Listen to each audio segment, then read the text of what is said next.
میں کہتا ہوں ایک گھر میں صبح کا آغاز سجدوں سے ہوتا ہے، پھر سورہ یاسین کی تلاوت کی جاتی ہے، سارا دن گھر کے اندر محبت، چاشنی اور پیار سے افراد خانہ کا وقت گزرتا ہے، کمائی کر کے لانے والا گھر کا کفیل رزق حلال لا کے اپنے بچوں کو کھلاتا ہے،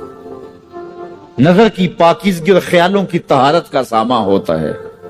شام کو سورہ واقعہ پڑھی جاتی ہے، سونے سے قبل سورہ ملک کی تلاوت ہوتی ہے،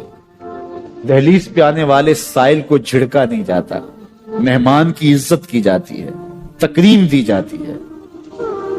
گھر کو صاف ستھرا رکھا جاتا ہے، قرآن کی تلاوت کی مہک پھیلی ہوتی ہے گھر میں، گھر کے اندر درخت پر 100 الو بھی بیٹھ جائیں اس گھر میں بربادی نہیں آئے گی، اور ایک گھر میں اللہ کے حکموں کو توڑا جاتا ہے، افراد خانہ ایک دوسرے کو گالم گلوچ کرتے ہیں، قرآن کبھی کھول کے کسی نے نہیں دیکھا، سجدے کی کسی کو توفیق نہیں ہوئی، تو گھر کے اندر جو مرضی رکھ لیں برکت نہیں ہوگی۔ میاں یہ تو تمہارے اعمال کا نتیجہ تھا، لیکن تم نے لگا دیا الو کے کھاتے کہ الو بیٹھ گیا، یہ سب کچھ بربادی ہوئی، تم نے وعدے توڑے،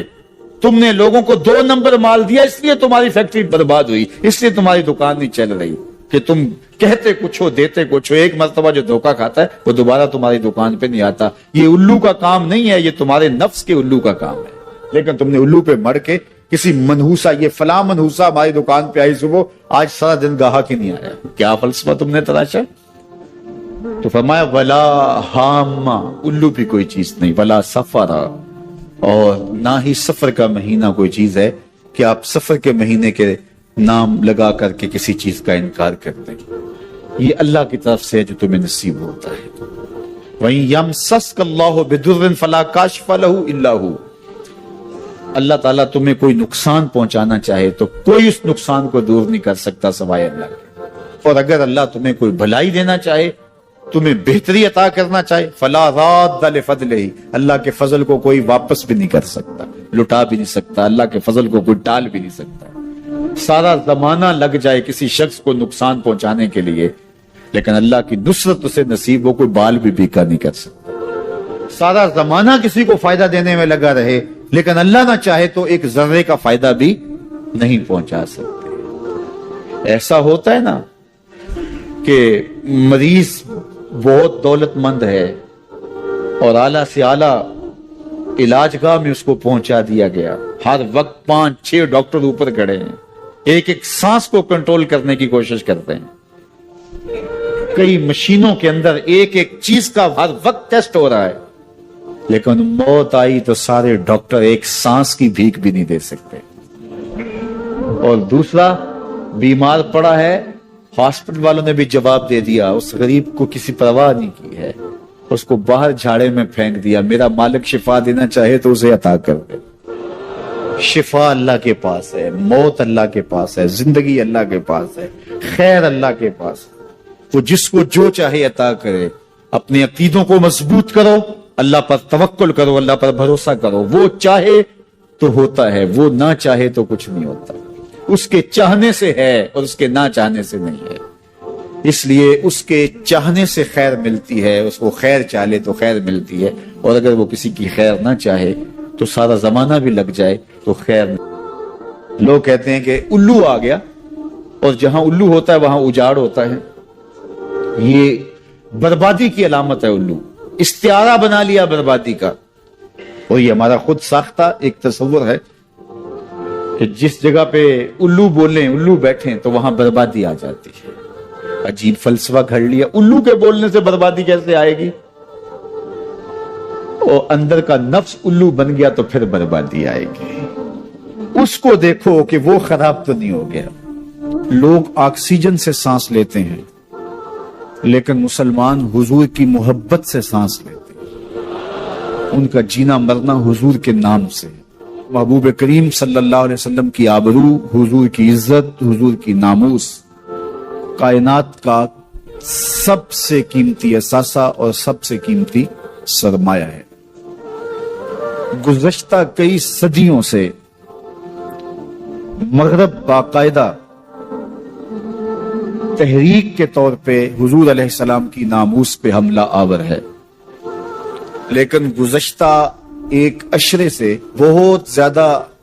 اس میں شدت پیدا ہو گئی ہے، اور آقا کریم علیہ السلام کی ناموس اور حضور کی آبرو پر وہ مختلف ذرائع سے حملہ آور ہو رہے ہیں۔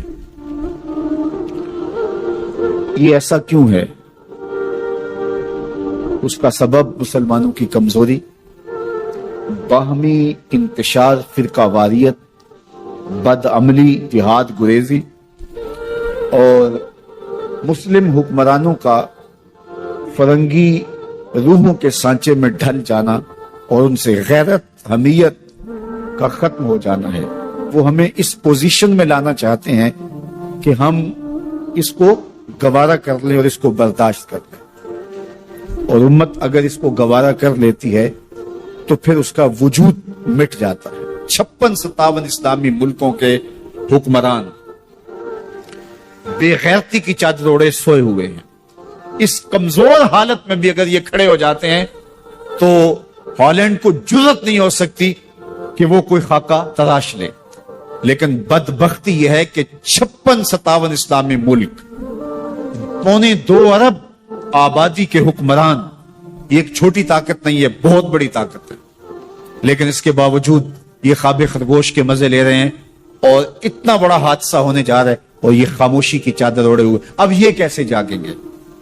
تو ان کو عوام سے بیداری ملے گی، عوام جب ان کے خلاف کھڑی ہوگی پوری قوت کے ساتھ، احتجاج ریکارڈ کروائے گی، تو یہ ایک میسج ہے کہ مت سمجھنا کہ یہ چند لوگوں کا مسئلہ ہے، یہ 2 ارب مسلمانوں کا مسئلہ ہے۔ وہ سب کچھ گوارا کر سکتے ہیں، اپنے آقا کی ناموس پہ حملہ گوارا نہیں کر سکتے ہیں، اور تمام طبقات آگے بڑھیں تو اس سے میسج اچھا جائے گا، اس سے جو ہے وہ پیغام اچھا جائے گا۔ نبی رحمت پر جس نوعیت کے اعتراضات ہوں اسی نوعیت کے جوابات دیجئے، اسی طرح دشمن جس میدان کو اختیار کرے اس میدان میں جواب دینا چاہیے۔ جو چیز تسلسل کے ساتھ ہوتی ہے انسان اس کا عادی ہو جاتا ہے، تو مغرب یہ سوچتا ہے کہ اس تسلسل کے ساتھ اہانت رسول کرو کہ یہ مسلمان عادی ہو جائیں، اور جب یہ عادی ہو جائیں گے اور اس کو بھی اگر یہ برداشت کر لیتے ہیں تو بطور مسلم ان کا وجود ختم ہو جائے گا۔ لہٰذا یہ بار بار اس لیے کر رہے ہیں، لیکن مغرب اچھی طرح سن لے کہ ہم ہر دکھ جھیل لیتے ہیں، ہم ہر تکلیف گوارا کر لیتے ہیں، ہماری کمزوریاں، ہماری مداحنتیں، ہمارا بہت کچھ بہت امور میں ہے، لیکن حضور علیہ السلام کے نام پر کبھی بھی یہ امت کمزور نہیں ہوئی۔ اس امت نے عمل میں تو کمزوری دکھائی ہے، اس امت میں اور معاملات میں تو کمزوری دکھائی ہے، لیکن جب ان سے عشق رسول کا امتحان لیا گیا تو یہ پورے 100 نمبر لے کے پاس۔ تو اس لیے مغرب کو اپنی ان حرکتوں سے، ان مکروہ حرکتوں سے باز آنا چاہیے، اور ہمارے حکمرانوں کو غیرت کا سبق پڑھنا چاہیے، اور پوری طرح کھڑے ہونا چاہیے، اور پوری طرح قوت کے ساتھ میدان عمل میں موجود ہونا چاہیے۔